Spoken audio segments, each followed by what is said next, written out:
hriechy zaplatil na kríži. A teraz, čo žijem na jeho česť. Zobral som ten Boží charakter, prijal som Ježiša Krista do svojho srdca a jeho slová mocne žijú v mojom srdci. A ja nebudem robiť tak, ako robí tento svet. Nebudem robiť tak, reagovať tak, ako reagujú títo ľudia, ale budem reagovať tak, ako reaguje Pán Ježiš Kristus. Je vôbec takéto niečo možné? Alebo je to nejaká fata morgána, alebo nejaký preľud? Poviem vám svoju osobnú skúsenosť. Môžem? Máte toľko času?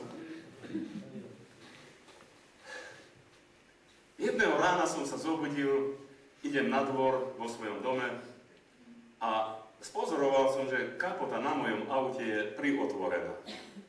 A tak som si myslel, hovorím, čo sa to stalo? Hovorím, však ja som nemal otvorenú kapotu na mojom aute. Prídem k tomu autu, nadvihnem kapotu, predstavte si, ukradnutý motor z auta. Ukradli mi kone z maštali. Viete, to sú tie moderné kone, ktoré máme pod kapotou. Kompletne mi ich ukradli, vymontovali cez jednu noc celý motor. A vtedy takto som rozmýšľal. Páne Ježišu, Ty si celú noc sa díval na týchto mojich zlodejov. A dokonca si im požehnal. Podarilo sa im. Aj si ich ochránil, lebo policajti čo chvíľa chodia popri tom plote a mohli ich tam zbadať. A mohli ich čapnúť na to.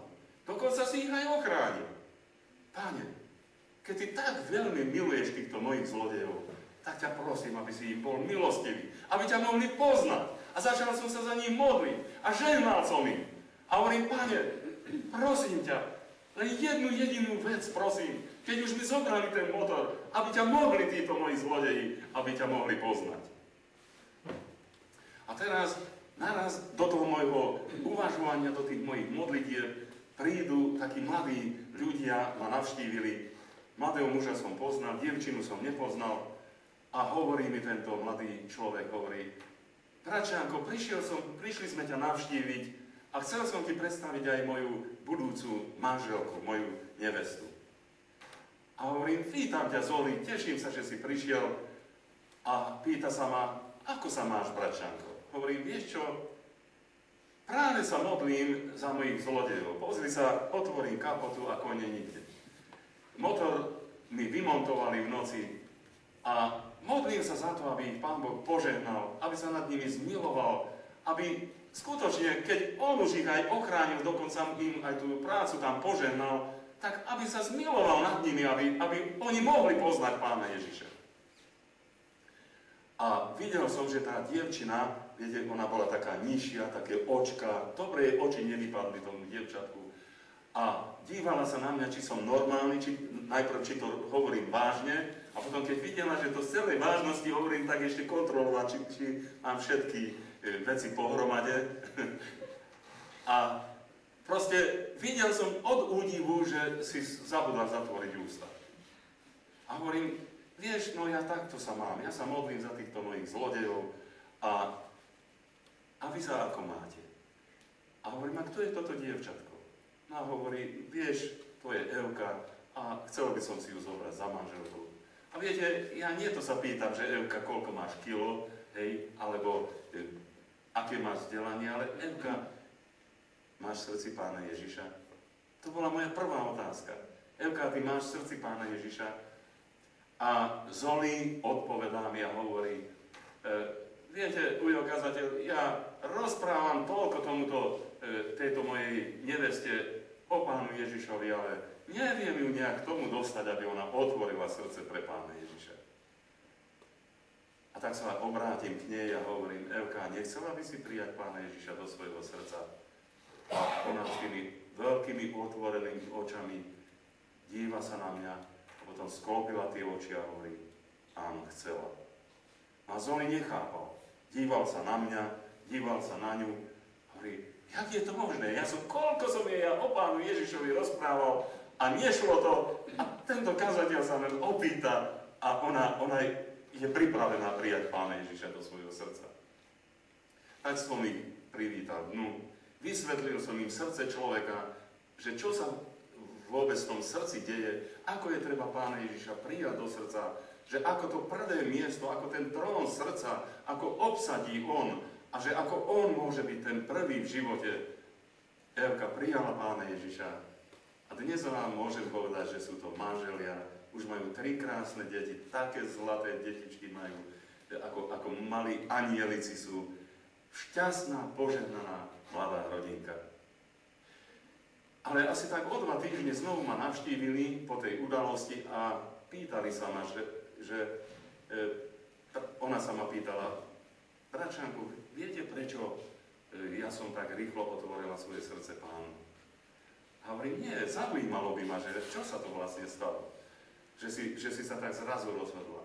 No viete, ja keď som počúvala o tom, že vám zlodeji ukradli koniec pod kapoty, tak ja som si povedala, no, toto bude dobrý argument. Teraz ja tomu Zolimu poviem, vidíš, akí sú tí farári, materialisti, vidíš, ako oni božie veci hľadajú, ako bude teraz nariekať, že jemu ukradli motor spod kapoty.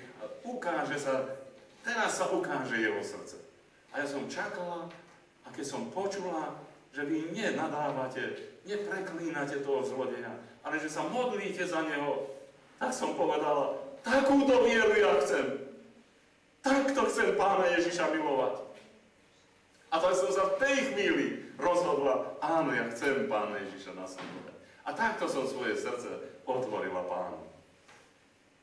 A môžem vám povedať, že verne, už je to niekoľko rokov odtedy, oni verne nasledujú Pána Ježiša. Žijú na každý deň s Pánom a skutočne to ovocie. Viete, keď som to videl, tak som si povedal, keby mi každý týždeň ukradli motor spod kapoty za jednu dušu, to stojí za to. Halelujá. No ale sme sa modlili aj za tých zlodejov však. A naraz príde niekto ku mne, nebolo to hneď, tak o pol roka, príde niekto ku mne a hovorí, pán Barkovci, nechceli by ste nám dať to auto, čo tam máte na dvore. Aj tak v tom už nemáte motor. Hovorím, áno, a vy to odkiaľ viete? Hovorím, viete čo? Ale áno, zobrali ste košelu a Pán Ježiš hovorí, kto ti bere košelu, daj mu aj kabát. Dám vám aj kabát. Keď ste si košelu zobrali, dám vám aj kabát, ale mám jednu prosbu na vás. A hovorí, no povedzte, pán veľkomožný, čo? Tak som povedal, bude evangelizácia v Marcelovej. A na túto evangelizáciu vás pozývam. Nič nechcem za to, len poďte vypočuť si Božie slovo. Viete, a oni sa vystrojili, prišla celá rodina tam a počúvali Božie slovo. A tam Duch Svätý sa ich dotkol, celú tú rodinu. Oni tam plakali, tak ľutovali tie svoje hriechy, tak plakali nad tými svojimi hriechmi. A ja som im zvestoval, že Pán Ježiš ich miluje, že im Pán Ježiš odpustil ich hriechy. A hovoril som im, choďte a už nekradnite viacej. Milujte Pána. A nedávno som bol v ambulancii, tam v Komárne, u svojho obvodného lekára a tam bola tá rodina a ešte ma len uvideli a hovorili, pán Barkovci, my všetci patríme Pánu Ježišovi. Verne ho nasledujeme odtedy. Viete, čo sa všetko v našej rodine odtedy zmenilo? Vďaka Pánu. Vidíte, Pán Boh, keď my nenadávame, keď nezlorečníme, keď nepreklíname aj tých, ktorí nám zle robia, Pán Boh aj to zlé obráti na dobre a na požehnanie. A ja vám môžem povedať, lepšie kone, krajšie kone mi Pán Boh dal pod kapotu a môžem byť na tých koňoch aj dnes tu u vás a spolu sa s vami radovať. Ale musíme vieru. My musíme, viete, čo to znamená, aby sme sa podobali Pánu Ježišovi? Aby sme reagovali ako On. A viete, ako by On reagoval? No takisto, keď ti zoberie niekto košelu, On tak vyučuje, keď ti niekto bere, daj mu svoj kabát, daj mu aj svoj plášť. Nič mi nechýba. Vôbec mi nechýba tamto, čo si zobrali, lebo Boh, keď ti niečo bere ti preto, že ti chce dať lepšie. A keby ti všetko zobrali ľudia, dá ti to najlepšie. A vieš, čo je to najlepšie? večný život Krista.